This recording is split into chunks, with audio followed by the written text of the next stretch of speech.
Okay, well, I'm going to step away for a minute. I got to finish some things, and Alrighty.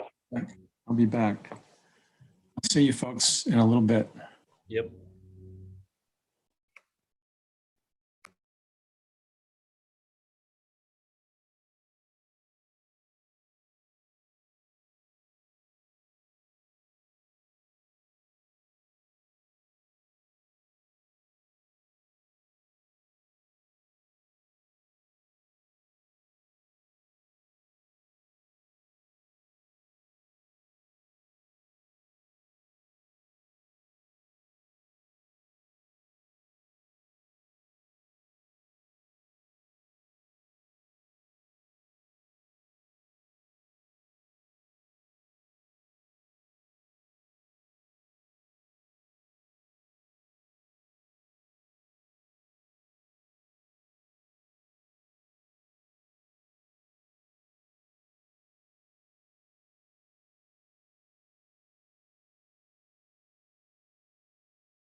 Well,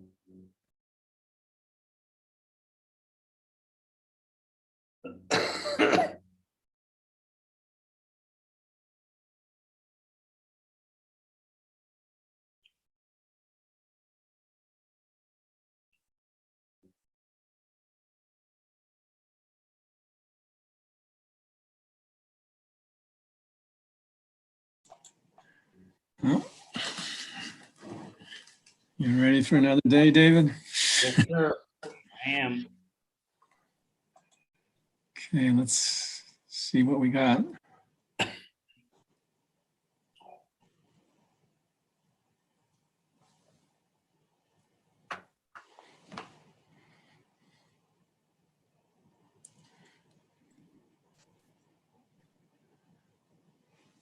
Hearing Examiner Shanauer, I asked the 3 SPS witnesses to get on the Zoom call since I anticipate they won't be on long, and I didn't think we'd want to wait for them to get off YouTube and then log on to the Zoom. Is that okay with you? Yes, that's fine. Okay. That's a good idea. Thank you. Okay. Let's see, do we have everyone? I think we do.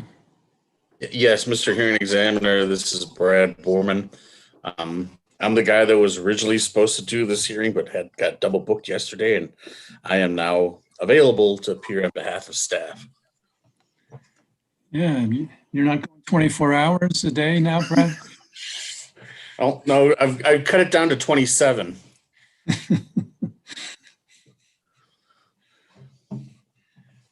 Yeah, I hear yesterday was kind of long with the commission hearing, even longer than us, I think, right? We went till about 6, I think, Yeah, but we finished, so. well, that's good. All right, well, I think everyone's here. It's 9 o'clock. David, let's go on the record. Okay, everyone, we're here for day 2, and we're going to be starting with a few SPS witnesses who have hopefully answers to questions that were left over from yesterday. I just wanted to, before we get into that, I want to, I guess, let you all know, and in particular SPS, that I would really like to get some clarity, and hopefully we can do it with one of these witnesses today, about what your program is, what your plan is. Is it a plan for 2021, partial 2021, and then full 22 and 23? Or is it a plan for a full 22, 23, and 24? It's not clear to me. Okay, Hearing Examiner Shanauer, I believe Mr. Piquet can clarify that for you. The application was filed in July of 2020 and had originally contemplated it starting in 2021. We're more than halfway through that year now, so I understand where the confusion is coming from, and Mr. Piquet can clarify what we're asking for. Okay, good. All right. So is he, who are you planning to call first? We'll go in the order that we went yesterday. So SPS recalls Jason Piquet to the stand. Okay. And Mr. Piquet, you're still under oath. You understand that, right? And for some reason, we can't hear you. You don't look like you're muted, but I can't hear you.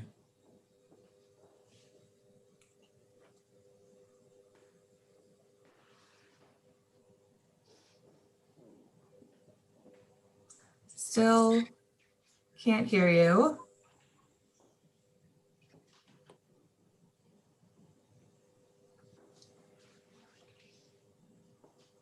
He appears muted on my screen.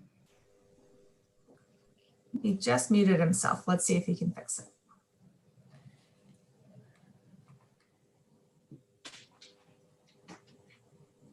How about now?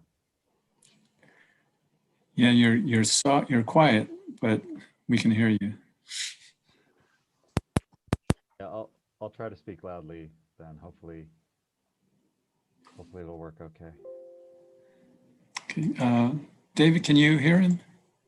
Yes, sir. Okay. All right. So you understand you're still under oath, right? Yes. Okay. Go ahead, Ms. Lees. Thank you. Good morning.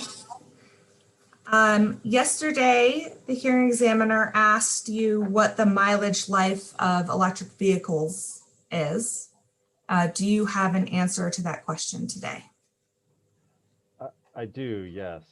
And after doing a little digging to confirm, Your Honor, there's a Consumer Reports estimate that EV batteries will last around 200,000 miles at the moment.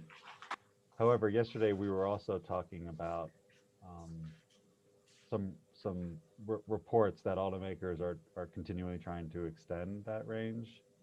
So Tesla has committed to or announced a project to try to achieve a 1 million-mile battery.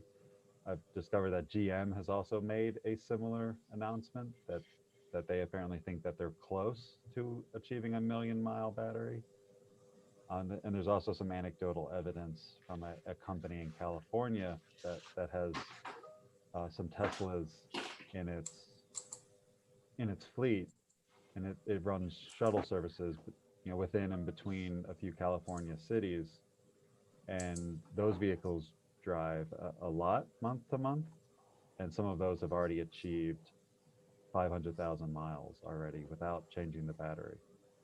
So I think all of this, if we link this back to our discussion yesterday, focusing a bit more on the E3 study that we proposed as part of our TEP on the costs and benefits of electric transportation in our service territory. After confirming the details of that study, as we were discussing yesterday, that study assumes a 12-year life for vehicles. And in digging deeper, that 12-year life is based on about 11,500 miles driven per year. And so if you multiply that by 12, that's about 140,000 miles over the life of the vehicle. So we actually think we're being quite conservative in our cost benefit study, compared even to the 200,000 miles estimated by Consumer Reports. And that's even far less than what some of these automakers are actively working towards right now. And Jason, based on the Consumer Reports, 200,000 miles, how many years roughly does that translate to for the life of the vehicle? Right. So with traditional vehicles, internal combustion engines tending to drive about 12,000 miles a year, so a little bit higher than that 11,500 mile assumption that we made in partnership with E3 in our cost benefit study. Assuming 12,000 miles a year, that's about a 17-year life for EVs, according to Consumer Reports. Okay, thank you. Hearing examiner Shanauer also asked you to update the table in SPS's response to bench request 1-2. Can you provide an update to that? Yes, I'm happy to. Your Honor, I'm happy to walk through these updated numbers if you have this bench request in front of you. I do. Okay, perfect. So if you see there in the middle column the number of charging stations, so in answering this request, I believe this information was as of January 26th earlier this year. So now using information as of yesterday, or June 16th, 2021, the new numbers in the charging stations column would be 119 public level 2 charging stations. And is that the total number? No, I'm just starting from the top and going to work down. Okay, thank you. So 119 public level 2, 34 public DCFC stations, and that 34 breaks down into 10 Tesla stations and 24 non-Tesla stations, with the final total at the bottom being 152. Okay, thank you. And the other? On the right-hand column, there are now 236 public level 2 stations, or sorry, outlets, 126 DCFC ports, and that breaks down to 64 for Tesla and 62 for non-Tesla, with the grand total now being 362.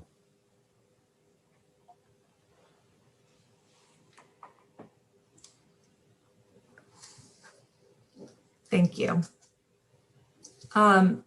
Before you came on the stand, hearing examiner Schanauer asked that a witness clarify exactly what SPS is requesting in this case in terms of plan years. As you know, SPS originally requested plan years 2021, starting January 1st, 2021, and going through 2022 and 2023. It's now June 17th, 2021.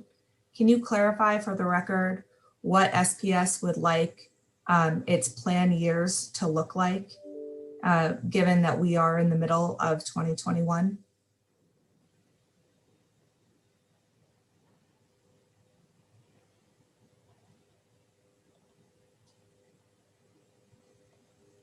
I'm sorry, Zoe, you were breaking up there a little bit for me. Okay. Just to confirm, Mr. Lee, were you able to hear my question? Yes, ma'am. Okay. Before you came on the stand, Mr. Piquet, hearing examiner Schanauer asked that a witness clarify what years SPS is requesting this plan to cover. As you know, when SPS filed this application, it requested that the plan years start January 1st, 2021 and go through 2022 and 2023. Given that it's June 17th, 2021, and we are in the middle of 2021, what is SPS requesting it's the plan years for this program to be? Great, thank you for repeating. I can hear you now. Great. The plan years, as we briefly talked about yesterday, Your Honor, we still think our TEP works best as a 3-year plan. So now that we're roughly half of the way through 2021, presumably there's still some time left here through the regulatory process. So we think this sets up well for implementing programs at the beginning of 2022 and having a full 3-year plan. So 2022, 2023, and 2024. That as we see is our kind of first best solution here. I can go into more of these reasons if you're curious, but the short version would be, we see these programs as kind of very closely tied together, right? Advisory services is designed to spread awareness, drive demand for some of these programs, and EVs generally. And then we've got our residential and commercial programs actively supporting the build out of infrastructure for electric vehicles. And so we think that builds in time to gradually ramp up here as the EV market continues to grow, and also balances these other considerations of bill impacts and growing from a small base in the EV market. However, there are other alternatives here, right? Another alternative would be a 2-year plan. However, in that scenario, we would ask for having the same 3-year budget, but trying to condense that into the 2 years remaining. So that would be 2022 and 2023. That's not our first preference for the reasons I kind of quickly touched on. We think the 3-year plan gives us kind of needed ramp up time to be in sync with the ramp up in the EV market. However, we could implement this as a 2-year plan if that's the commission's desire, but would request that we have the same total budget applied, originally proposed over 3 years, but condensed down into 2 years.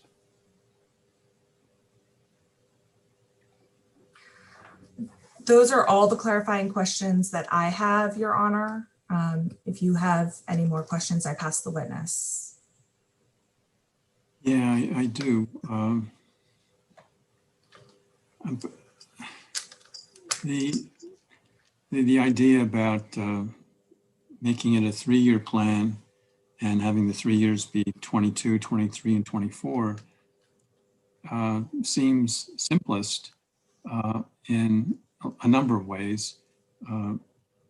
If you were to go to a 2-year plan, you would have to, I assume, have a different budget and a different set of rates to go with, different set of revenue requirements for those 2 years and a different set of rates. And we don't have anything in the record on that. But if we're doing the 3 years of 2022, 23, and 24, I guess what you're suggesting is that we would just use the same budgets that you've proposed for 21, 22, and 23, and revenue requirements for 21, 22, 23, and rates for 21, 22, 23, and just have them apply to 22, 23, and 24. Is that right? Yes, you're right, Your Honor, in that it is most comparable to shifting 3-year period out 1 year, right? We'd have the same budget then. The revenue requirement would likely be very similar, if not the same. However, the bill impacts could change a little bit based on the billing determinants. But I would of course defer to Mr. Luth on that question. I think things change a little bit if we're talking about a 2-year plan, because applying the 3-year budget and trying to squeeze it into 2 years in our alternate proposal, that would have slightly different revenue requirements and a slightly different bill impact for customers. However, I don't think it would be notably different, given that our initial proposal was to ramp up gradually over time. And so that first year budget we proposed, originally for 2021 is quite modest. And so folding that over into 2022 and 2023 likely wouldn't have notable bill impact or revenue requirement implications. Could you do the same amount of work in 2 years that you're proposing to do here in 3 years? Yes, we believe we could, because we would have the next several months to prepare programs to launch as soon as possible in 2022. And we think we could do a lot of this work in 2 years, if that is what the commission were to prefer. Your preference is the 3-year, still 3-year plan. That's correct. Okay. And in terms of the service lives of batteries, does it matter or does it differ depending on the price of the car, the quality of the battery? That's a good question, Your Honor. I think a lot of the batteries actually come from similar manufacturers. And so Panasonic is a large battery producer. It partners with Tesla, it partners with other automakers. LG Chem is another large battery producer. They also provide their batteries to automotive companies as well as other battery companies. Can you spell that, LG Chem? Yes, it's either LG or SG Chem. I'm blanking on the official name. So it'd be LG, the 2 letters, space, Chem, CHEM. Thank you. And so I think that just underscores how not all of these automakers are developing their own proprietary battery technologies. I think there are some actors in the market developing that specific expertise who serve a number of these automakers. So I think that the actual lives of these EVs is pretty comparable across brands. And I had one question to follow up on a discussion we had for a great part of the day yesterday involving the vendors that SPS is going to select to participate in their program. And as I was listening to the ChargePoint testimony late yesterday, it started to become clearer to me that perhaps what you're expecting is that your choice of battery vendor is linked to your choice of the vendor to transmit the data from, I'm sorry, your choice of charger vendor is linked to your choice of the vendor to take the data from the charger and transmit it to SPS. Is that right? In many instances, I think that will be the case, Your Honor, but not in all instances. And what would be the other instances in which it would not be the case? So if, I'm thinking back to that scenario, or one of the scenarios we were talking about yesterday, if a customer does not have a networked level 2 charging station in their home, right? They have a level 1 connection using a standard wall outlet, and they're still participating in our EV optimization program, we're going to have to get that data another way. And that's where we'll either work with the vehicle or a separate third-party provider to get that charging data. Okay, so in Minnesota, where someone was testifying that there are two vendors, and those two vendors are charging vendors and vendors of of transmitting the information from the charger to the company. Is that right? That is correct. It's ChargePoint and NLX in our program in Minnesota. Okay, thank you. Appreciate the clarifications. Sure, thank you. Is in Nancy LS? The last company name that I mentioned, Yes. it's NLX, ENEL, and then the letter X. Thank you, sir. Thank you. Okay, Ms. Lees, your next witness. Yep, Your Honor, may Mr. Piquet be excused from the Zoom hearing? Oh, yes, Mr. Piquet, thank you. You're excused.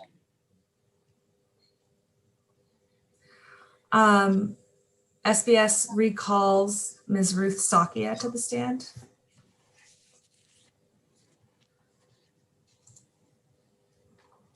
And Ms. Stockia, do you understand that you are still under oath? I do. Ms. Stockia, yesterday, hearing examiner Shanauer asked some questions about SPS exhibit BR23 to the hearing examiner's second batch requests to SPS. Do you recall those questions? I do. And the hearing examiner was asking why the peak summer day numbers in 2023 varied so much from 2021 and 2022. And do you have an explanation for the hearing examiner on that question? I do. So Mr. Hearing Examiner, the peak summer day and the peak winter day for each of the years are based on meteorological forecasts, both projecting what we think the peak days will be, and then also are used to inform the wind profile. So as you know, the wind generation can be anywhere from 0 to the maximum production. And so if for 2021, for example, the peak summer day was July 18th, and then in 2022, the peak summer day is forecasted to be July 31st. And then in 2023, it's forecasted to be July 23rd. And so when we use the meteorological data to forecast the wind profile in 2023, the wind profile is just expected to be much, much lower than it is for the other years, for that specific day, July 23rd. So it's not a function of us having, for example, less contracts or less wind. It's just a function of that day and the wind profile. And so if we were to look at what we expect an average amount of energy generation, probably the best column to look at would be the average day generation for each of those years. That's probably the most informative column to look at. So the wind, the meteorological data for expectations of wind on those different peak days in July of 21, 22, and 23 are that different. They are. I mean, it's just based, like I said, it's a forecast. And, sometimes I don't know if you've ever been, for example, to Roswell in the middle of the summer. Sometimes the wind is going, and sometimes on those super hot days, completely still, just hotter than blazes and no wind to be seen. So, some days it's going like crazy, and some days when we really need it, it's completely still. And so that's just what you see in the forecast. And where do they get that data? I can tell you just in general, and if you want more specifics, I'd have to go back, and I could do that in a written bench response. But it's some forecasts based on historic weather data, and then the wind profile based both on the way the wind has actually been producing, and then some forecasts. Be National Weather Service forecasts or some other source? Or? I'm sorry, sir. That's beyond. This isn't data that I actually produce, so now we're getting beyond my expertise. And I apologize, since this is, modeling data that's fairly deep, and we didn't have a specific witness. Oh, that's fine. No, I appreciate the answer. Thank you. And as far as I'm concerned, you're also excused. Thank you, sir. I appreciate it. Okay, thanks. SBS calls Richard M. Luth back to the stand. Good morning, Mr. Luth. Do you understand that you are still under oath? Yes, I do. Great. Yesterday, hearing examiner Shanauer asked that you, using the inputs in your testimony, you determine the price per mile for an EV versus an internal combustion engine car. Did you take a look at that comparison, and can you provide that information for hearing examiner Shanauer today? Yes, I believe I can. The inputs weren't exactly what I had in my testimony, so I decided to take a look at just a per mile basis. And I think with the assumptions that I have, which, as I mentioned yesterday, I believe are quite conservative in terms of the efficiency of EVs versus a gasoline engine. 1 gallon of gasoline is $2.25 per gallon. He appears to have frozen.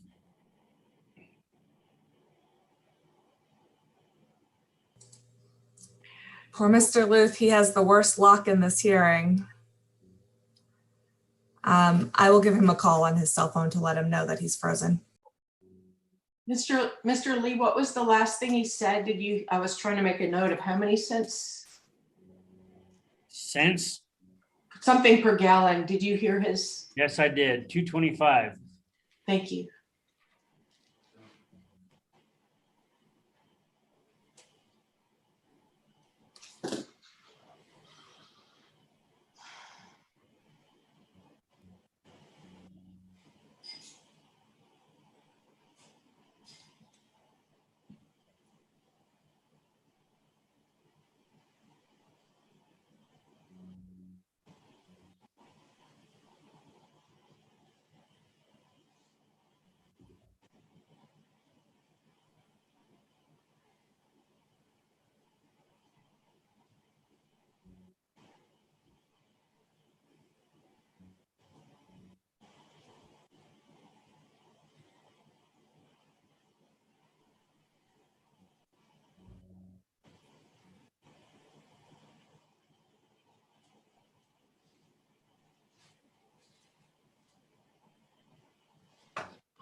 It looks like Zoom has kicked him off, so he's restarting his computer and trying over.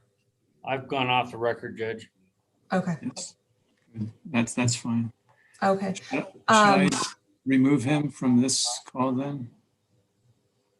Yeah, I know that he's not seeing this Zoom call anymore. He's restarting his computer, so I think the frozen image of him is, Okay.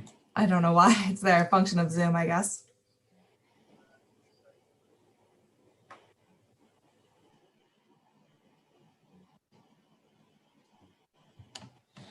Someday we'll be able to do this all in person again.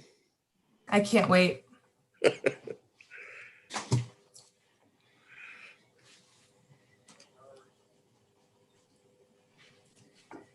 It may take a few minutes, Your Honor. I don't know if you want to perhaps go to one of staff's witnesses and finish up with that witness and then come back to Mr. Luth, or would you like to wait? Staff, do you want to go ahead?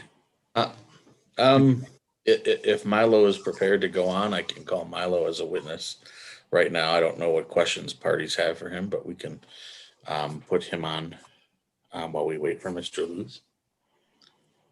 Yeah, why don't we try that? I mean, I see Milo's there. Yeah. Morning, Milo, are you ready? I'm ready. Okay, let's go Okay. back to the record. Mr. Chavez, would you raise your right hand, please? You solemnly swear the testimony you're about to give in the matter of opinion should be the truth, the whole truth, nothing but the truth? I do. Thank Good you. morning. Good morning, Mr. Chavez. Good morning, Mr. Berman. By whom are you employed and in what capacity? The New Mexico Public Regulation Commission as an economist. As part of your duties in that position, did you review the application by Southwestern Public Service for approval of its transportation electrification plan, along with the testimony filed in this case? Yes, And based on that review, did you prepare or participate in preparing testimony regarding that application? yes, I did. Okay, you should have a document before you that is marked as Staff Exhibit 1. Can you identify that document? That is my prepared direct testimony in this case. Okay. Was Staff Exhibit 1 prepared by you or under your supervision? Yes, it was. Do you have any changes or corrections to Staff Exhibit 1? Not at this time.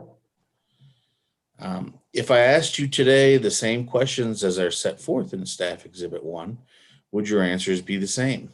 Yes, I would. And are those answers true and correct to the best of your knowledge? Yes, they are. Do you thus adopt Staff Exhibit 1 as your sworn testimony in this matter? Yes, I do. Mr. Hearing Examiner, at this time, I would move admission of Staff Exhibit 1. Any objection? Staff Exhibit 1 is admitted. And then, Mr. Chavez, you should also have a document that is marked as Staff Exhibit 2. Can you identify that document? That is my supplemental testimony in this case. Was Staff Exhibit 2 prepared by you or under your supervision? Yes, it was. Do you have any changes or corrections to Staff Exhibit 2? No, I don't. If I asked you today the same questions as are set forth in Staff Exhibit 2, would your answers be the same? Yes, they would. Are those answers true and correct to the best of your knowledge? Yes, they are. Do you thus adopt Staff Exhibit 2 as your sworn testimony in this matter? Yes, I do. At this time, I would move admission of Staff Exhibit 2. Objection? Staff Exhibit 2 is admitted. Thank you. Mr. Chavez is available for examination. Okay, Ms. Juror, do you have any cross for Mr. Chavez? Your Honor, I don't have any cross today. I would like to just thank Utility Commission staff. They work so hard and I know what they have on their plate right now. So appreciate you, Mr. Chavez, and I don't have any questions for you today. Thank you. Mr. Stafford? No questions, Your Honor. Mr. Dunbar.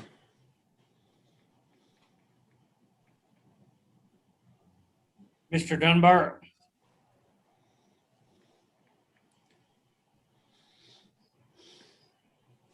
Mr. Dunbar, do you have any questions for Mr. Chavez?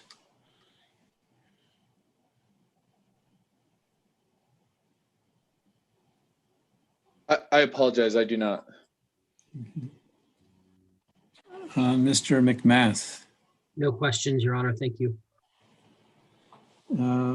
Ms. Lees. No questions at this time, Your Honor. Thank you. Okay. I also have no questions. Thank you, Mr. Chavez. You're excused. Thank you. Okay. Well, let's go ahead with your next witness.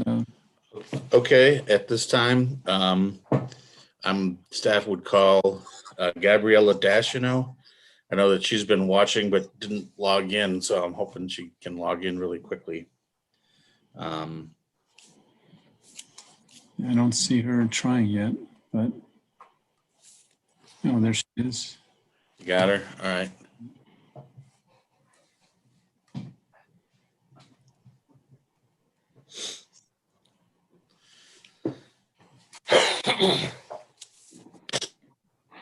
Ms. Dashno, would you raise your right hand, please? You're on mute, Ms. Yep. Dashno. Would you raise your right hand, please? You solemnly swear the testimony you're about to give in the matter now pending shall be the truth, the whole truth, and nothing but the truth? I do. Thank you. Good morning, Ms. Dashino.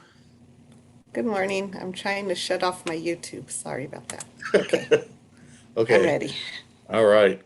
By whom are you employed and in what capacity? New Mexico Public Regulation Commission as the Utility Division Accounting Bureau Chief.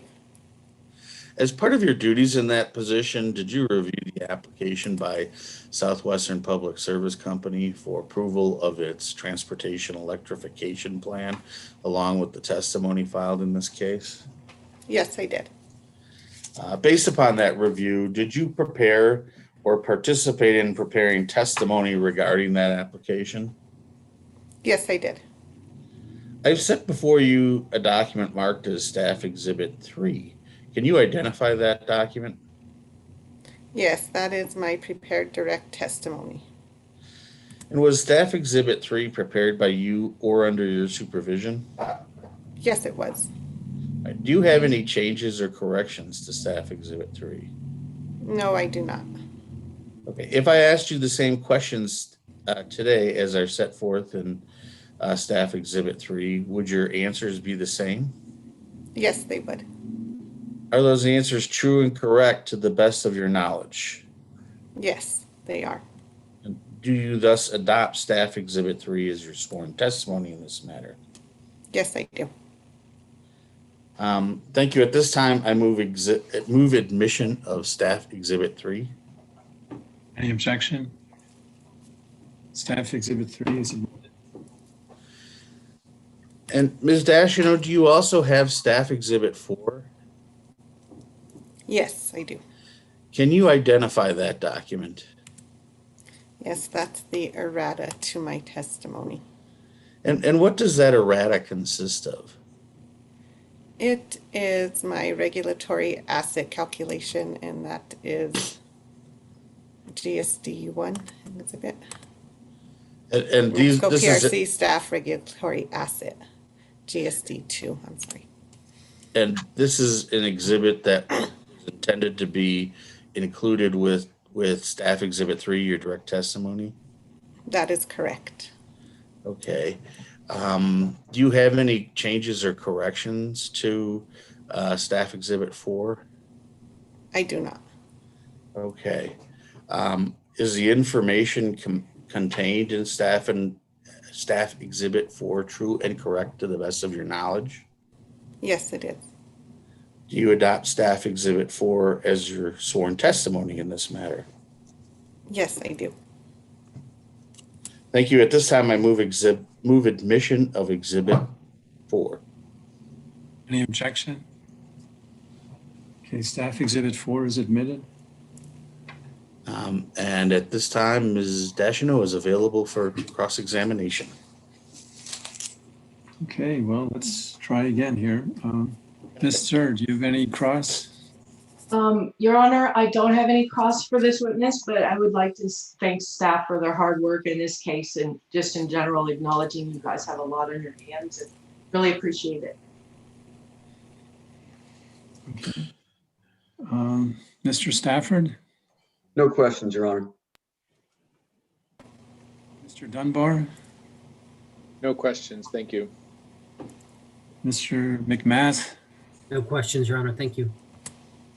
And Ms. Lees? Just a couple questions. Should be Okay. very fast. Good morning, Ms. Dashno. Thanks for coming Good in. morning. Do you recall that SPS propounded discovery on staff following staff's direct testimony? Yes. Can you take a look at SPS Exhibit 6, which is the rebuttal testimony of Ms. Ruth Sakia? Yes, I have that in front of me. Okay, and if you can go to attachment RMS 2, which is the PDF page 27, just to make it a little bit easier for you to go there. Okay.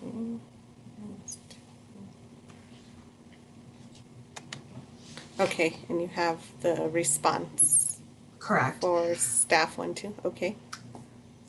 I just want to ask you to verify that these are your responses and they are true and correct to the best of your knowledge for Yes. your response to SPS staff 1-1 and SPS staff 1-2. That is correct. Okay. So you are verifying that these are your responses and they're true and correct to the best of your knowledge? Yes. Okay. Thank you. That's all the questions I have. Okay. All right, well, I do have some questions for you, Ms. Dashino.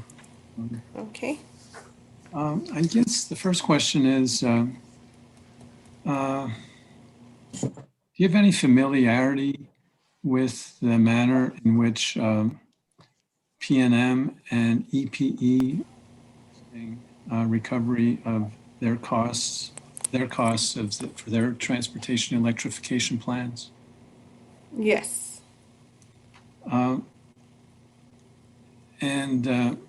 Are those cost recovery requests similar to the requests that SPS is making here? I think SPS is different in the fact that they have their revenue requirement that they'll be collecting from, whereas EPE has their budget, and that budget, let's see, how do I explain this, is based upon usage. So as, well, I guess it's similar, but they didn't present a revenue requirement in their application the way SPS did.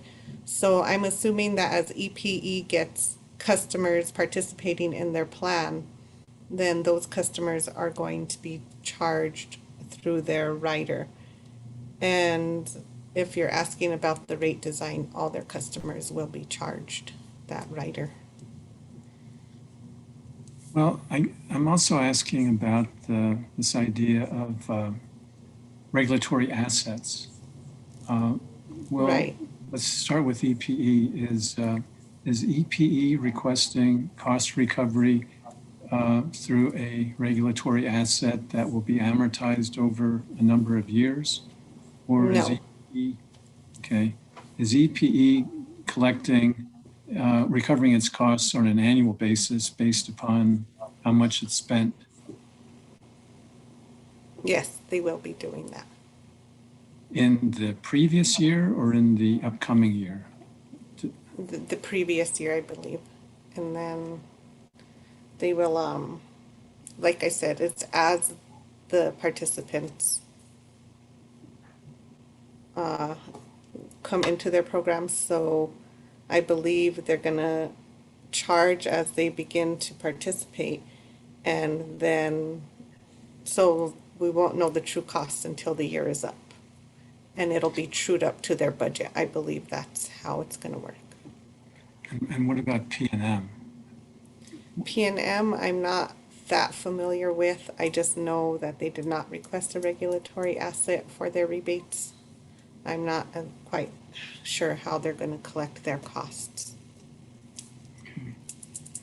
Can you turn to page 4 of your testimony? Yes, give me 1 second.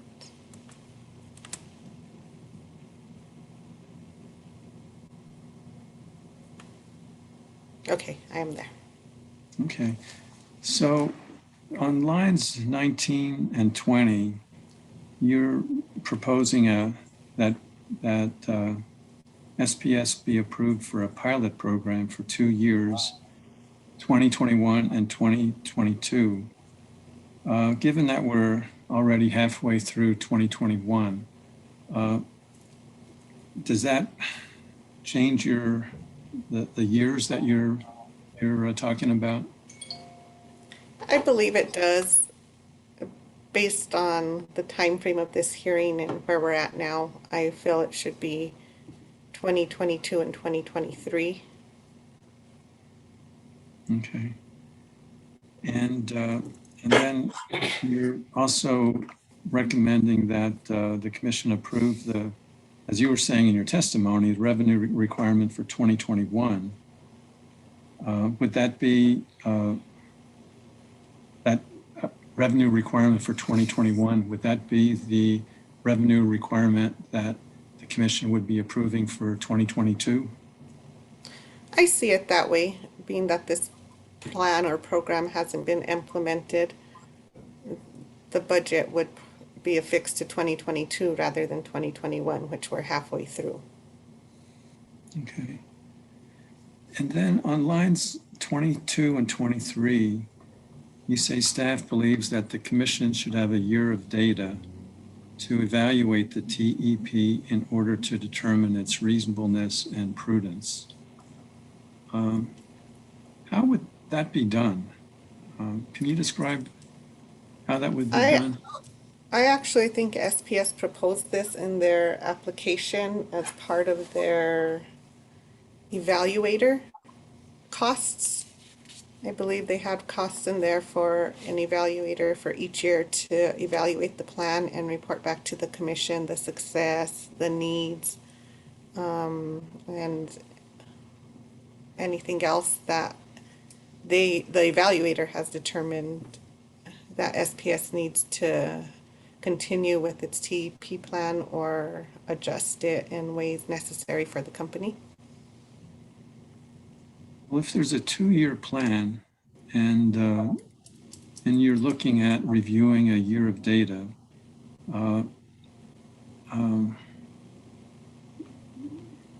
and you're looking at the data that the evaluator would have already reviewed, wouldn't you be looking at data halfway through the 2nd year of the plan? I don't know how SPS has that evaluator. So are you stating that the data would be from 2023, which would be the 2nd year of the plan based on the timing of this hearing? I'm not sure I quite understand. Okay, well, if we're talking about a pilot program that runs in 2022 and 2023, and we're looking at a year of data, I assume the 1st year of data, that would be data for 2022. That Correct. data would likely only become available in 2023, right? That's correct. Yeah. And sometime in 2023, because the evaluator will have had to, put its input into it. What use would that data be for the plan in 2023? If we're already at least halfway through the 2023. I agree. It would be not very useful if we're already halfway through the year and we're not going to have that data to evaluate. I I mean, I did a request for a 2-year plan, so maybe we could, I don't know, I'm not sure.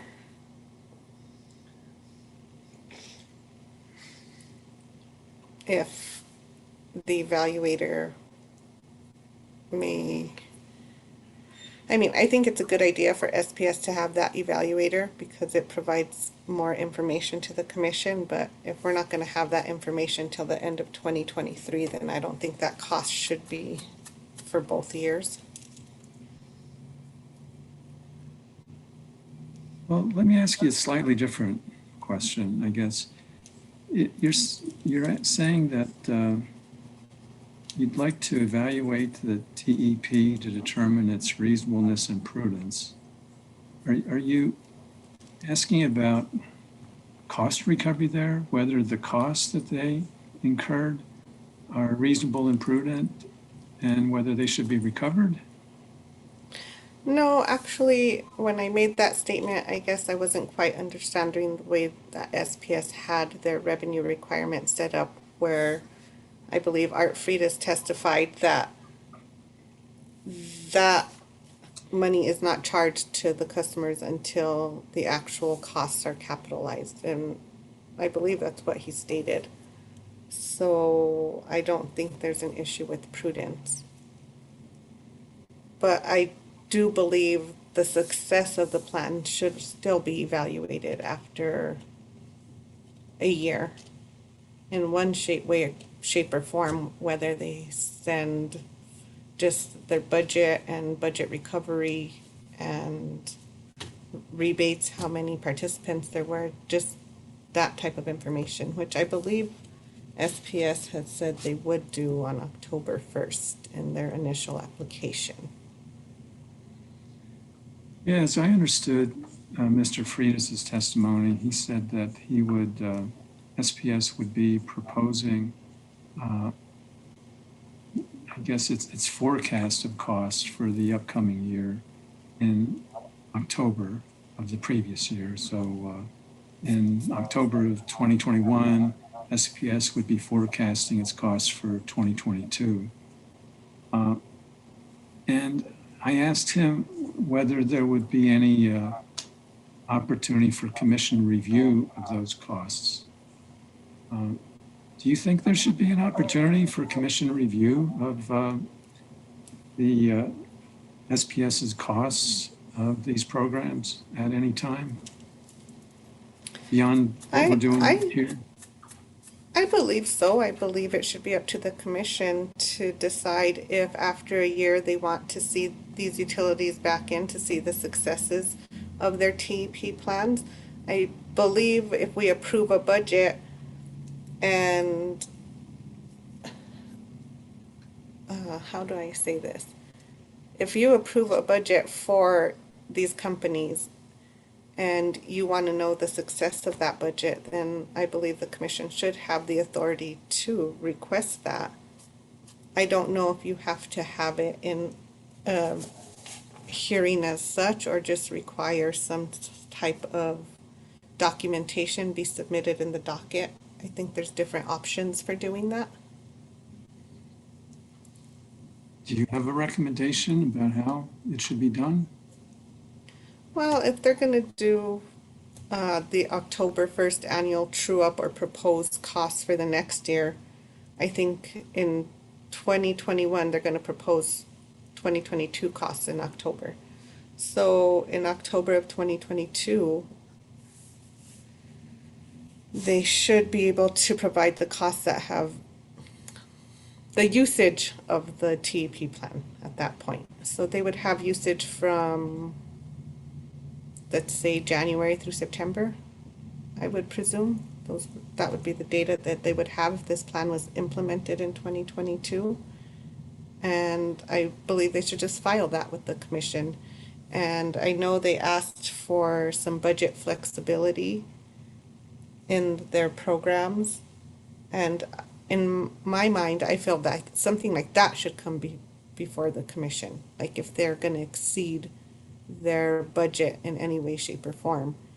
And with EPE, it was proposed that when they hit 75% of their budget, then they can come in and say, whoa, look how successful this plan has been.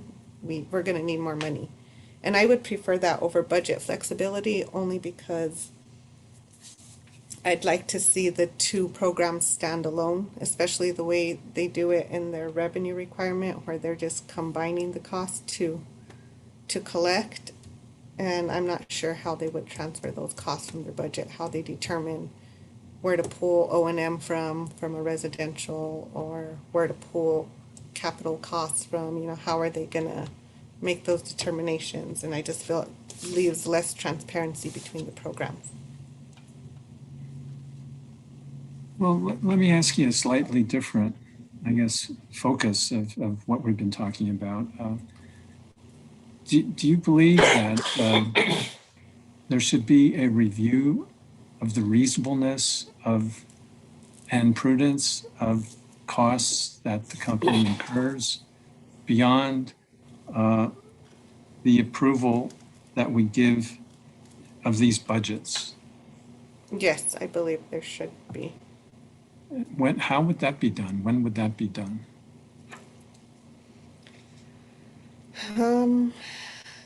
For this particular utility, if they're providing information on October 1st, like they said, then I believe the commission could review that information after that submittal. And maybe before 2023 starts. That gives you October, November, December to kind of review what occurred in 2022 for 9 months and maybe get a feel for how the company has managed their plans, a feel for how much of their budget they've used, have they, you know, conducted enough outreach, things like that. But also, I'm not sure how SPS proposes to present their evaluator information, so that may be another way to review their budget used and their plans. Would that review that takes place after their October proposal, would that need to entail a hearing? I would not say so. I mean, if they submit something in this docket and the commission has an opportunity to review it, I feel that the commission, and I'm not sure about this because I'm not an attorney, but I feel that if there's something that the commission feels is not reasonable or prudent, they should be able to request the company come in and maybe provide their explanations.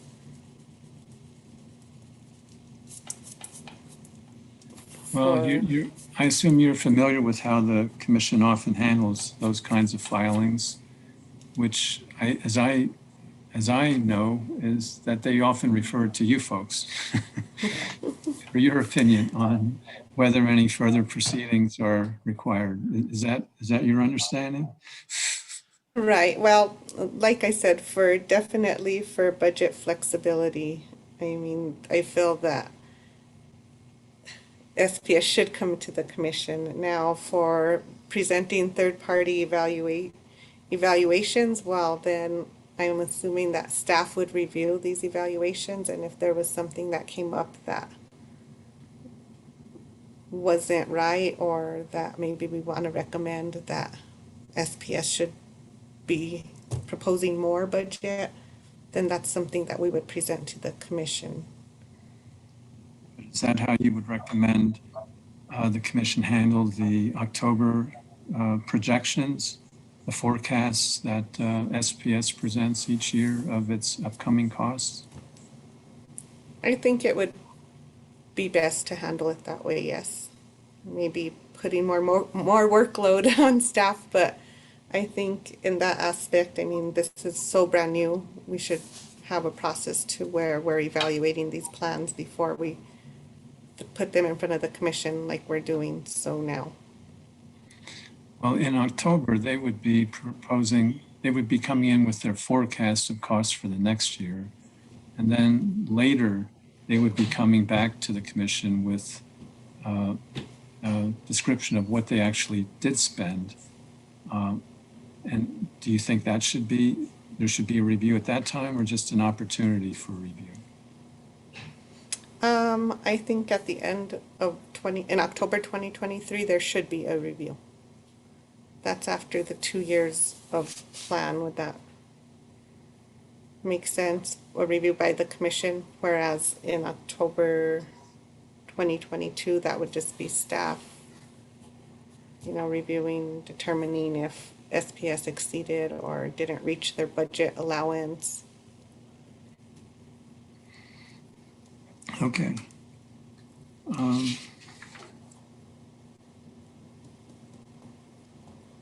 Is there any, well, going on to page 6 of your testimony, lines 4 and 5, I just highlighted on my copy that you use the term pilot project. And I think you use that throughout your testimony, don't you? Yes.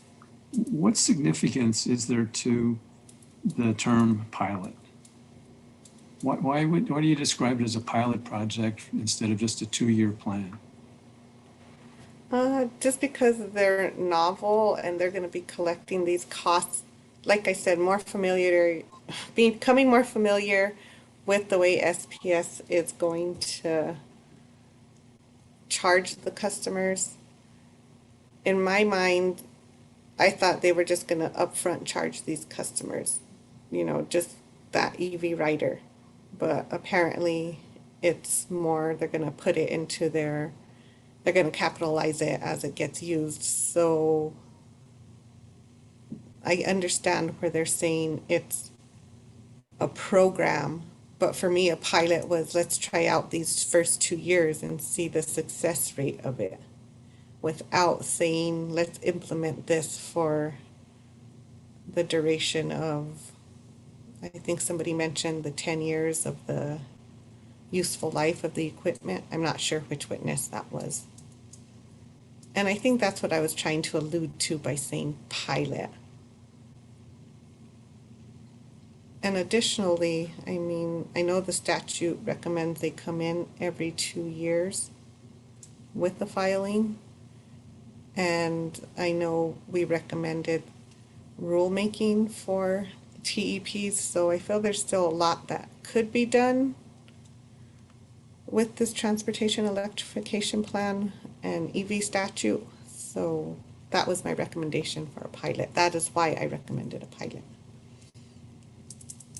But isn't it true that if the commission approves the regulatory asset treatment of the costs of the rebates, and that those will be recovered over 10 years?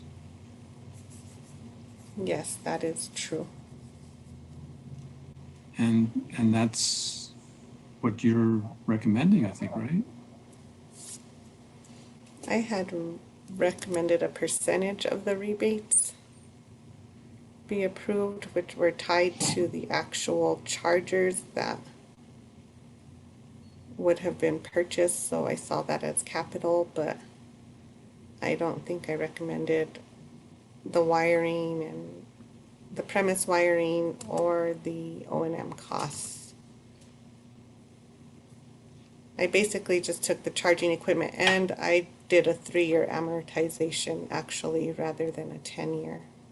Oh, okay. Okay. Thank you for that clarification. Okay, well, thank you. That's all I have. Okay. I see a hand raised there. Ms. Zerd? Your Honor, would you mind if I just ask a few follow-up questions? And I could just tell you what it would be on. We explored the issues in P&M's transportation electrification case. One of the issues was what reviews would determine prudence now versus in a review in the future.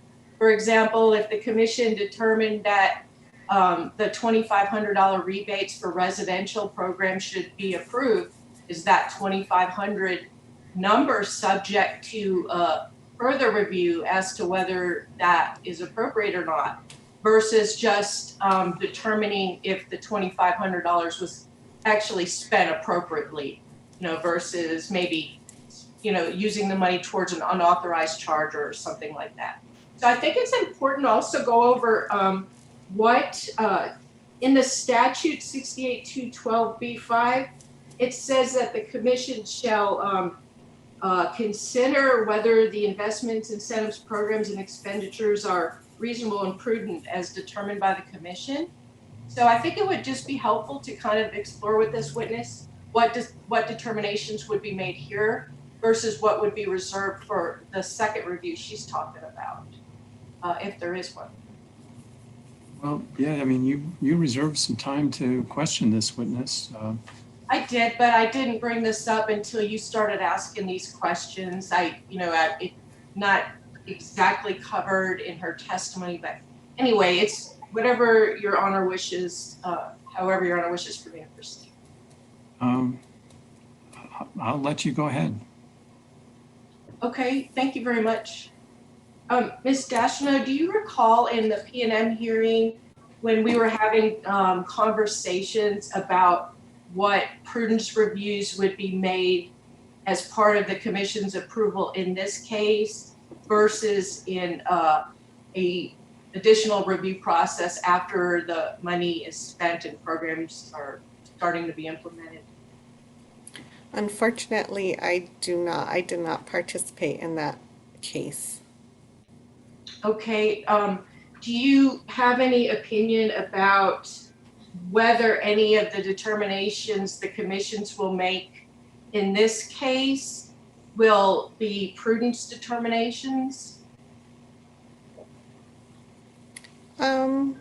I believe so. I mean, there's some recommendations in my testimony, obviously, on some of the budget. For example, advisory services, I've asked to reduce that because there wasn't really actual costs associated with that. I changed some of the rebate to make it based just on the equipment itself. But, I mean, you have your residential charging. I'm looking at the budget right now, the public fast charging. Obviously, they're requesting these amounts because they believe that this is the type of participation that's going to occur. Now, if they collected the $511,000 for public fast charging and did not use that funds to apply it to public fast charging, well, yeah, then we need to make sure that that money was prudently spent. But based on what I'm recommending, it should stay within that particular portion. So let me ask you. Mm-hmm. I didn't mean to interrupt you. Go ahead and finish. No, go ahead. That's fine. So let's go back to advisory services. Your recommendation for the amount was different from SPS's. So the commission's going to have to decide to go with your recommendation or the company's. Once the commission does that, is that number going to be subject to further prudence reviews?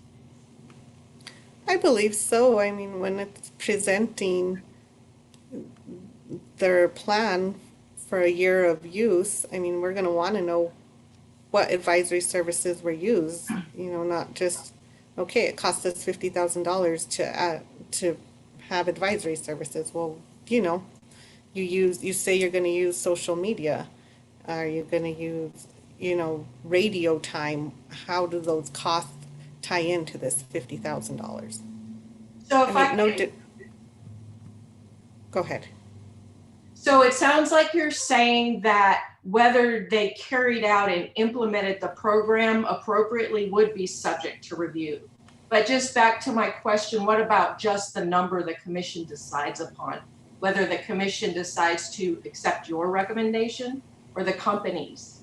Will that determination be subject to a further determination, or is that going to be a final decision on the prudence of that recommended amount for advisory services? I believe it would be a final decision. Are there any commission approves it for the time frame that SPS is requesting. Do you have just a general recommendation about what types of items would be approved in this case versus not approved now, but subject to a prudence review later on?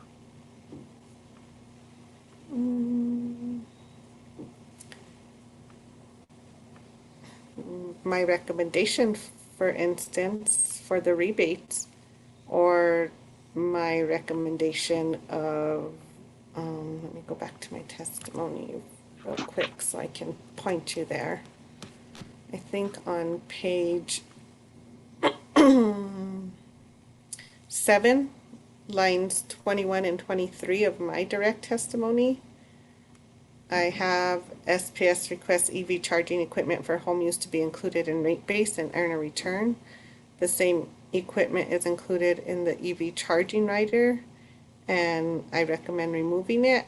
And then I believe it was Arthur Frieda's rebuttal that said, no, that cost is covered by, participation in the program, the revenue credit.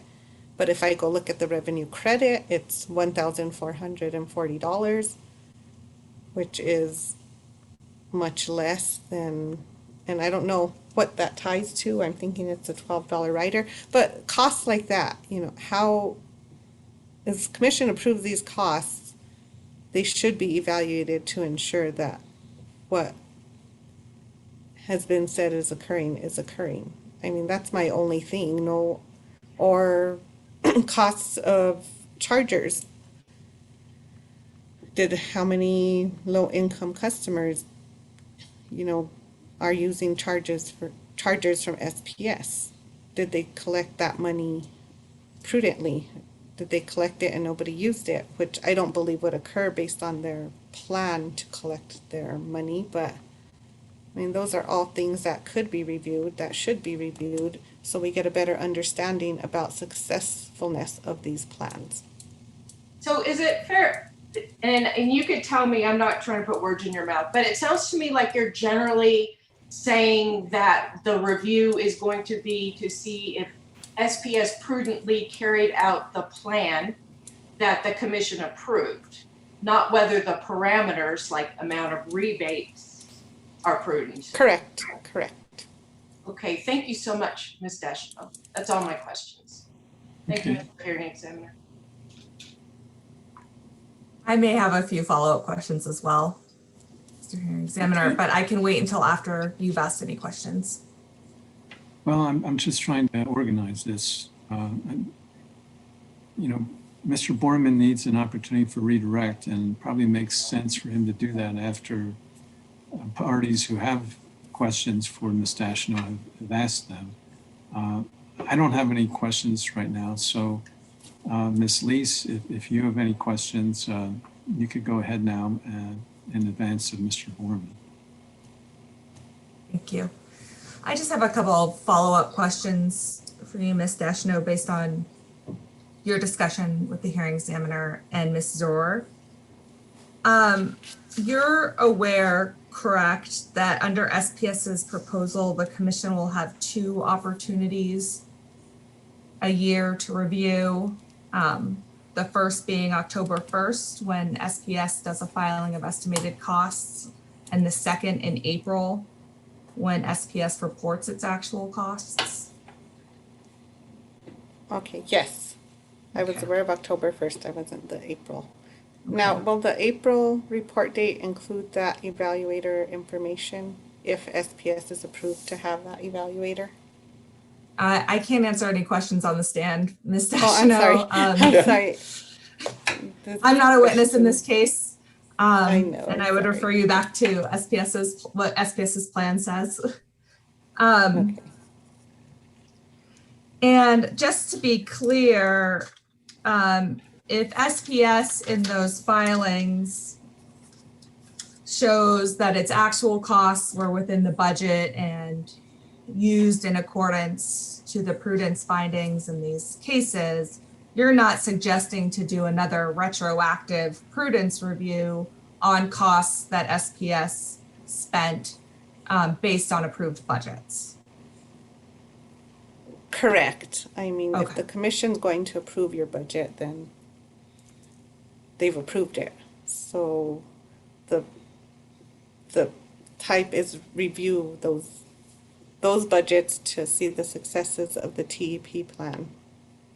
I believe Okay. is,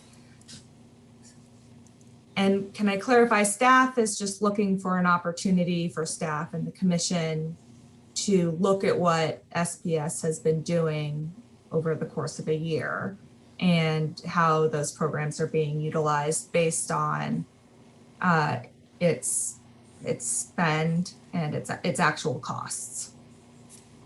yes, that would be correct. And I think I had mentioned to the hearing examiner, obviously if SPS costs exceed their approved budget, then I would, or even 75% of their approved budget, if it reached that, I think it would be good for the utility to come in and present that to the commission. And, you know, possibly you may need more money and request that. Okay, so just to clarify so that I understand,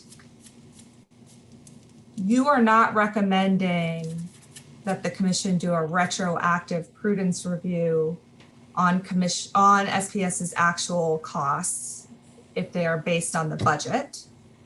You are recommending whether to evaluate if SPS needs to increase its budget based on its actual costs. Correct. Okay.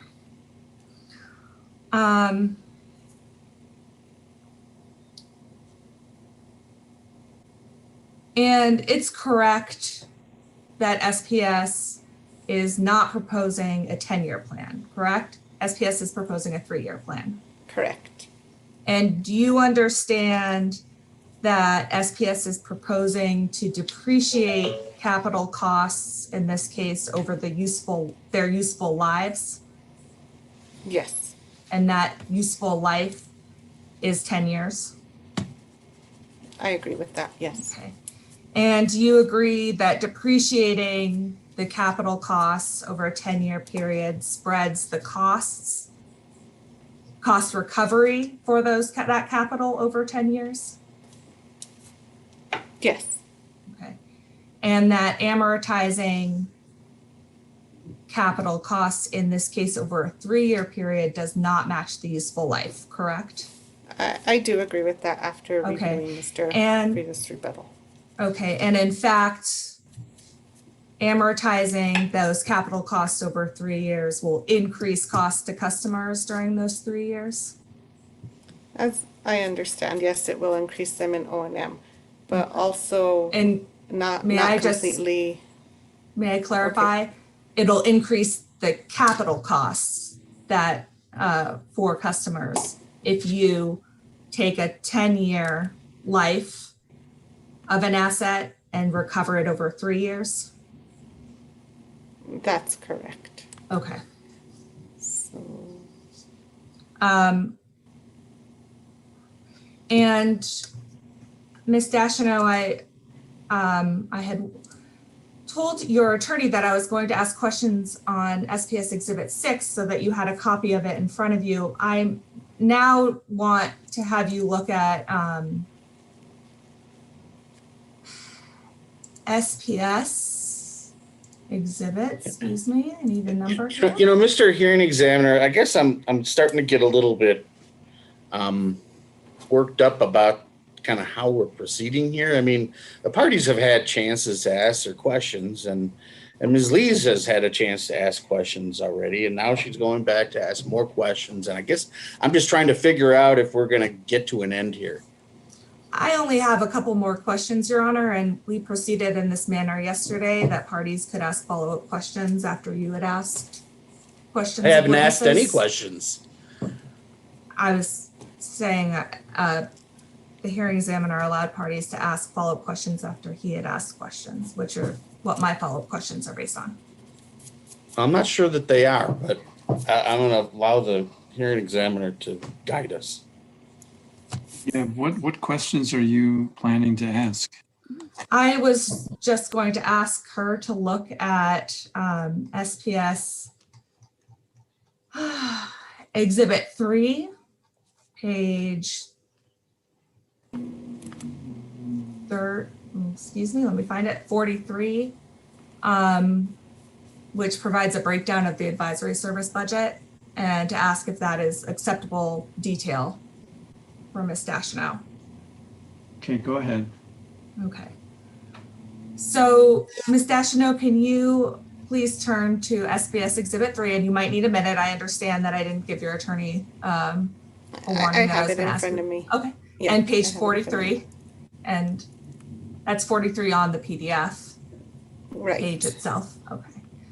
And here, SPS has provided the forecasted budget for advisory services. And is this detail sufficient, in your opinion, to support the budget that SPS is requesting, as it breaks it down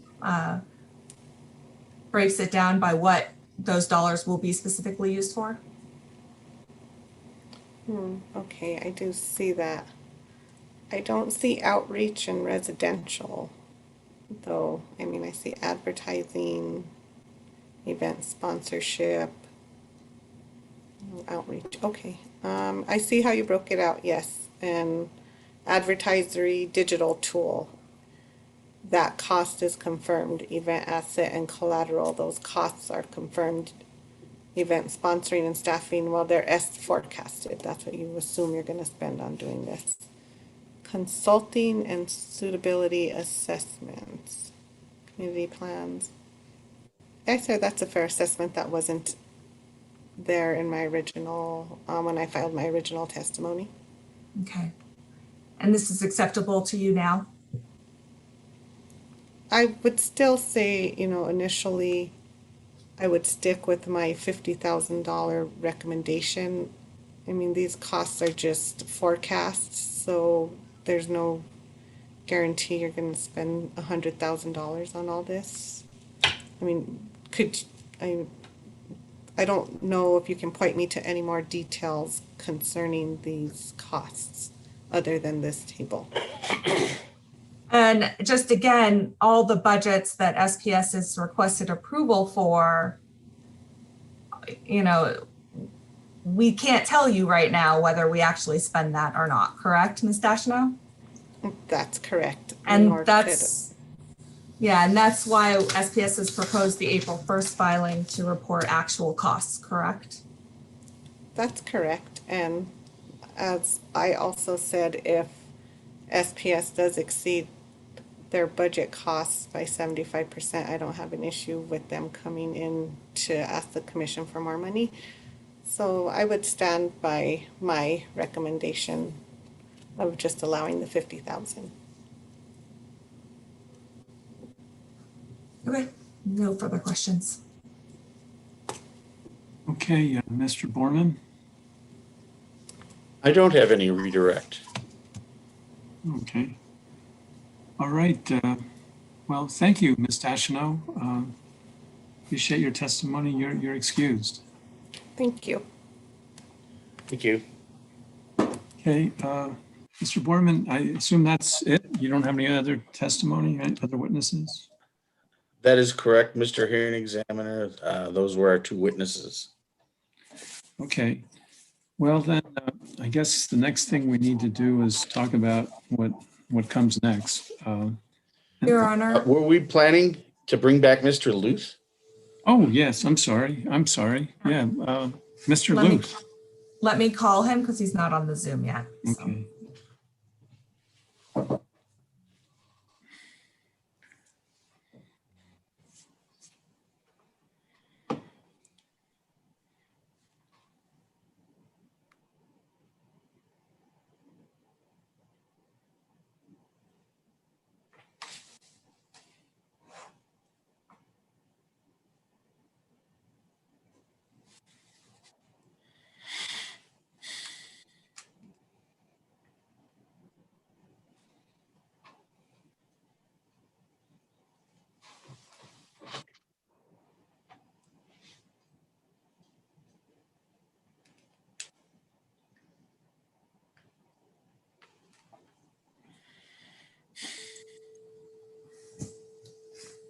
It appears that what happened was Mr. Luth had an internet outage at his house, so he has changed locations and in order to get on, and he's requesting just 15 minutes so he can boot up his computer.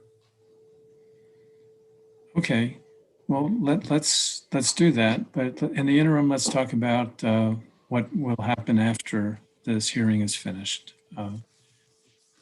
So let's go off the record to talk about that. What do people think about filings like briefs or whatever other suggestions you might have for filings after the end of this hearing? Your Honor, I guess I would ask, is there any legal issues that you require parties to brief so that you can better understand them? Yeah, well, I think there's, we have 3 cases in front of the commission right now involving transportation electrification plans, PNM, SPS, and EPE. And as I understand it, there was a briefing order issued in the PNM case that asked for briefing of a number of issues. And based on what I'm hearing in this case, there probably are those same issues or similar issues should be briefed in this case. And I don't know how familiar you folks are with those issues that were asked to be briefed in the PNM case, but one of them dealt with an issue there was a lot of testimony about yesterday, which is the commission's authority to make some kind of requirement that applies to site hosts, either directly or indirectly through the contract terms that the commission might approve or require SPS to adopt in its contracts with site hosts. I mean, that's an obvious issue there. Are you talking in terms of the data?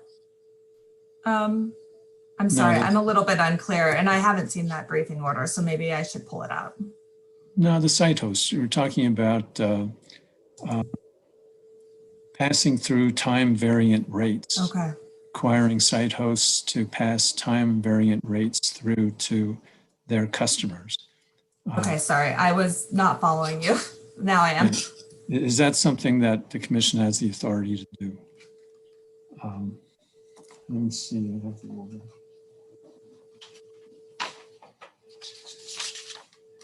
I think one of the other issues that was asked to be briefed was this issue about the review of the prudence and reasonableness of expenses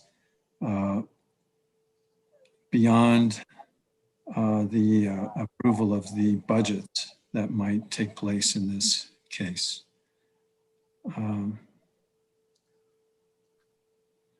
Actually, I think those were the 2 issues that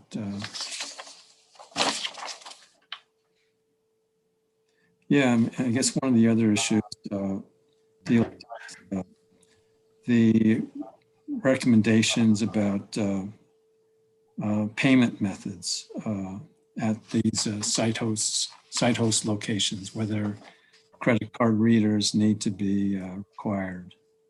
Does the commission have the authority to require that?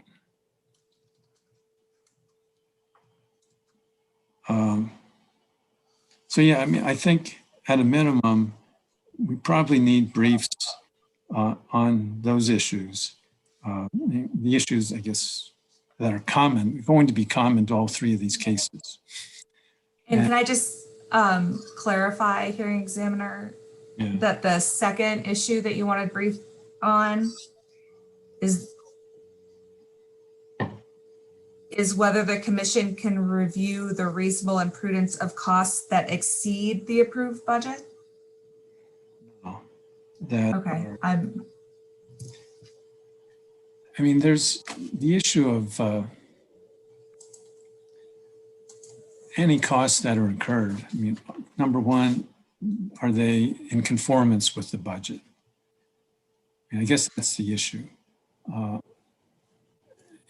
they, if the budget is for advisory services and you're trying to collect money for some other purpose, is it something that's covered by the budget? I have to look at this more carefully. And what I intend to do is issue an order after we finish here, outlining what the issues should be that need to be briefed. But I guess I'm also wondering whether the parties have any suggestions about issues that they think need to be briefed, legal issues that need to be briefed.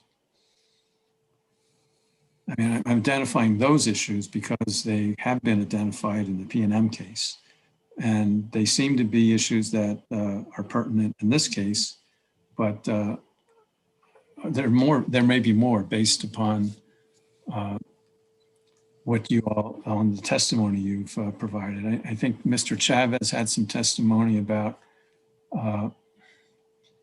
the reasonableness of charging non-EV users for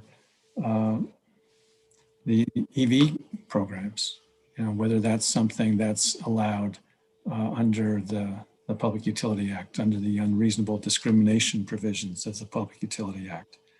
Is that something that you folks want to pursue in your presentations here to the commission and your recommendations? Are you, like staff, are you going to be arguing that that's not something that the commission has the authority to do? Yeah, I can see raising those issues and having them briefed. I would definitely, I'm not intimately familiar with how we're approaching matters in an M case, and I just want to make sure that whatever approach we take is consistent. I don't want to be all over the map on these questions. Your Honor, I was going to suggest or request briefing on the prudence issue. I think I'm on the same page with how you've described it. So if you ask that question for a briefing, that satisfies my request.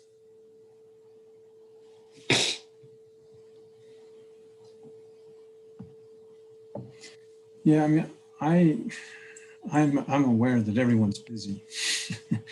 And so I'm not trying to require briefs on everything in the world. I'm not trying to require, full-length briefs on what all your positions are and what all the evidence has been, unless you want to do that. I'm trying to give you folks an opportunity to do something that's narrower, but that still suits your needs. And so that's the purpose of this conversation right now. Yeah, I prefer a narrower approach rather than briefing every programmatic proposal. I think that would not be a good use of our time or anyone else's time on the call. So,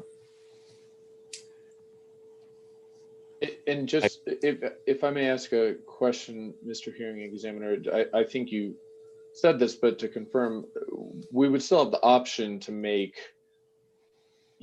policy arguments, for example, that might be in our testimony, but we might want to say them in a different way or reiterate them if they're of particular importance, even if it's not a specific issue that you request legal briefing on.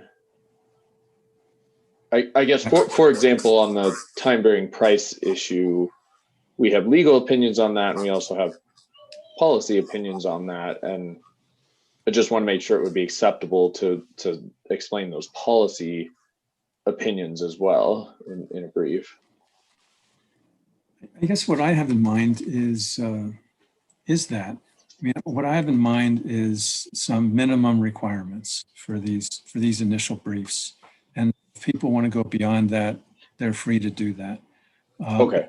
There would also then be an opportunity for response briefs where people could then have the opportunity to respond to those narrow legal arguments plus any of the additional arguments that were made by the parties. Okay. Thank you. That's helpful. One thing that I found helpful as I started thinking about all this was the testimony from SPS about what the parties seem to agreed on and where the differences still are. And I don't know how much that has changed since the time that testimony's been filed, but something similar to that, or maybe an update to that, that reflects what your views are about where the differences are.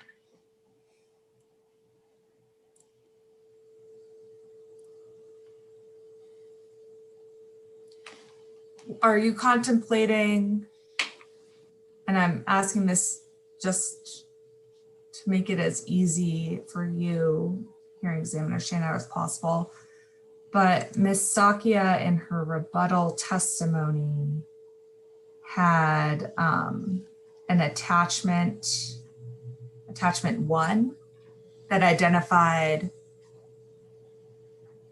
the intervention proposals that SPS agreed with, intervention proposals SPS agreed with modification, intervention proposals that SPS was neutral on, and then the ones that were in disagreement.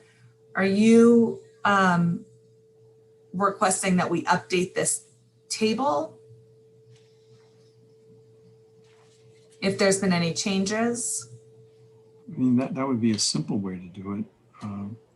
There was also, I think, I don't remember which witness it was, but someone had, I thought, done a more elaborate description of each of those things. I think between SPS's rebuttal witnesses, we elaborated on each of those. The table attached to Ms. Sakia's testimony just boiled it down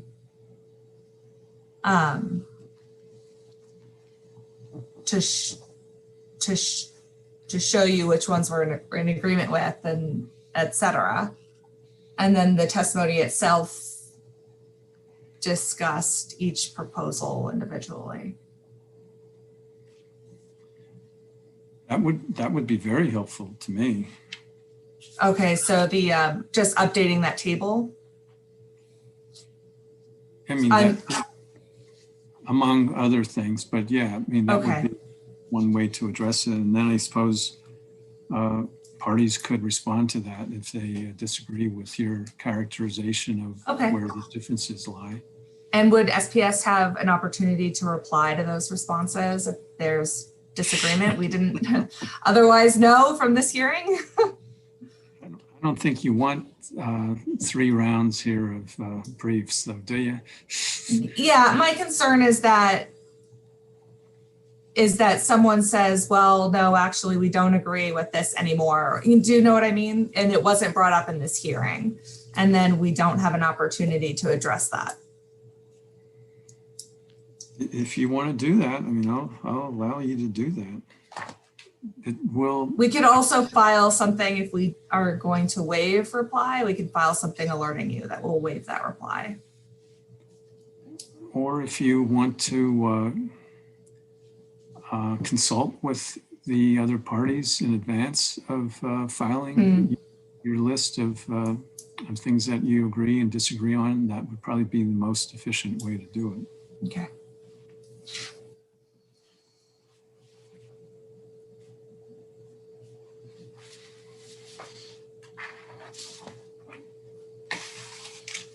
I don't know. Does anyone have any other thoughts about this? I don't have any particular thoughts. I mean, obviously, I think briefing is going to be helpful. It's been useful to kind of talk through the sort of issues that you identified, and you know, at least from our perspective, I don't know if all the parties are the same, although I think there's some similar parties between this and the P&M case and the El Paso case, where we'll probably have to respond to the same sort of issues. I think we'll all want to be kind of consistent on those issues between the cases. So, I mean, I think some sort of briefing order would be helpful to guide us in that regard. Okay. Well, Mr. Borman, do you think staff wants to have that issue of discrimination be raised and briefed? We're certainly not opposed to it. If the hearing examiner thinks it's helpful to, to get briefing on that, we'll brief it to the best of our abilities. Well, I guess I'm wondering, is that an issue you want to raise? Is that an issue you want the commission to decide? I mean, I guess I'm not prepared to say that without discussing it with the client. I guess I want to make sure that I want to know their thoughts and before, yeah, this is something we affirmatively need to raise.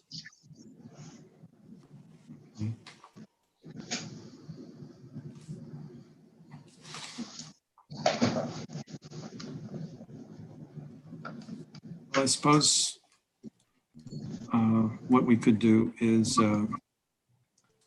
as we're sort of, I guess, boiling all this down, is try and have the parties consult with each other in advance of their briefs to come up with a list of positions on issues on which they've reached agreement, where they haven't reached agreement, where they're neutral, and include that in the first round of briefs. And then include at least two issues that I think were raised in the briefing order in the P&M case, being the limit of the commission's authority to kind of spell out the relationship between the utility and site hosts in terms of things like credit card readers and passing through time variant rates. And then the other issue is dealing with whether and the prudence of expenses can or should be addressed after the approvals that are made in this case. And then to leave it open to the parties to raise any other issues they wanted to raise, and then in their initial briefs, and then have the opportunity for people to respond to that in their response briefs. How does that sound as a way to organize this? Sounds to me like a reasonable approach. Yes. Sounds reasonable, Your Honor. And you will be issuing a briefing order? Yes. Will you be requiring any page limits? No. I guess one thing we should talk about too before we go back on the record is the timing of all this. Let me find my calendar.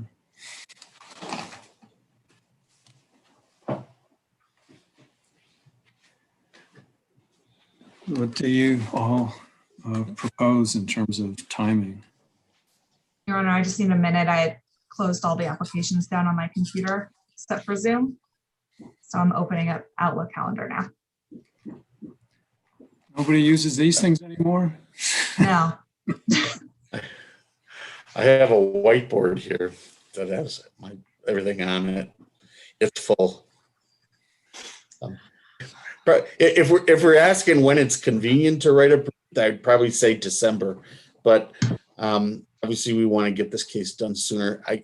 There's no good time, so just set what looks appropriate, and we'll figure out a way to meet that schedule. I would definitely like the opportunity to look at the calendar. As the hearing examiner may or may not know, we have a rate case hearing coming up. So a few of the parties in this case are parties to that case as well. So there might be a way to schedule around that a little bit.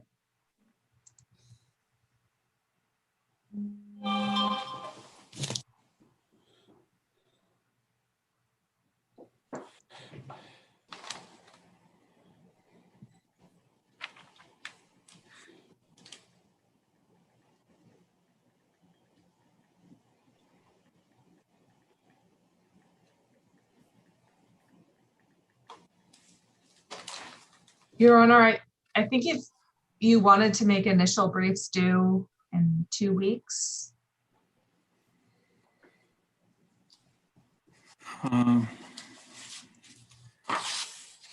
Were you Well- contemplating longer than that, 3 weeks? This looks Well, like the- it should be. Okay The to me. transcript is generally available in 2 weeks.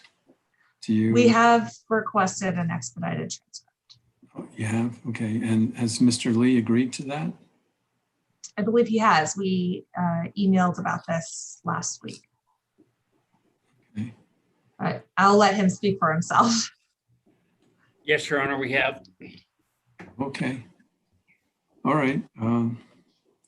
So 2 weeks from 2 weeks from today, is that what you're suggesting? 2 or 3 weeks. I'm just looking at my calendar, and I would like to avoid having to brief the last week of July if possible. Okay. Well, I mean, I don't really have any preference in terms of 2 weeks or 3 weeks. I mean, I'm looking to you folks as to, what. My suggestion would be initial briefs due in 2 weeks, and then any responses due 2 weeks after that. I would prefer the 3 weeks because if Ms. Lees wasn't able to work the third week, she could finish in the second week, but I would rather have the whole 3 weeks to work on it. And I'm fine with that. Maybe we can have responses due 2 weeks after that. Usually responses are more narrow than the initial briefs. So 3 weeks, give me a date here. July 8th. Does that work for everyone? We'll make it work. Okay, so July 8th, and then the responses would be July 22. Correct. Make that work. Is everyone okay with that? Okay. Well, we have, let's, my plan here is to go back on the record, deal with Mr. Luth, and then we'll formalize the discussion we've just had about briefing after that's completed. Sound okay? Yes. Yes. Okay. So let's go back on the record. David, are you ready? Yes, sir. Okay. And we're returning to Mr. Luth. And Mr. Luth, I think someone's asked you if you're still aware that you're under oath. You're still under oath, right? I understand that, yes. Okay. Okay, go ahead, Ms. Lees. Let's start over with my question. Do you recollect yesterday that hearing examiner Schanauer asked for you to provide a cost per mile for electric vehicles versus internal combustion vehicles? Yes, I remember the question. And can you provide that analysis, please? I believe I can, yes. I think the simplest thing to do is to convert the 10-gallon example that I had in my testimony to 1 gallon. And I had a 30 mile per gallon gasoline vehicle and a 95 miles per gallon equivalent EV. So 1 gallon gasoline at $2.25 and 30 miles per gallon in my example results in 7.5 cents per mile. The electric vehicle, the equivalent is 39 kWh per gallon. And at 39 kWh times the 18.3 cents per kWh that SPS proposes, that is a total of $7.14. And when you divide $7.14 by 95 miles per gallon equivalent, you get 7.5 cents per mile, which is the same as the gasoline vehicle, which was my goal in determining the rate. Now, an alternative view would be to take a look at the assumptions in the bench request to Coalition for Clean CCAE. Commission Exhibit number 6, and there they had a gasoline vehicle at 27.9 miles per gallon. And again, though, with a gallon of gasoline at $2.25 at 27.9 miles per gallon, you get 8.1 cents per mile. And in their response, CCA's response, which is the Commission Exhibit number 6, at 0.326 kWh per mile for the EV, 0.326 times 18.3 cents equals 6 cents per mile. So using the example in the CCAE response in Commission 6, 18.3 cents per kWh is actually lower than $2.25 per gallon. And again, that's an old gasoline rate from a few months ago. And the more current rate is about $2.80 in Roswell right now, thereby making the comparison of the EV to the gasoline vehicle more favorable.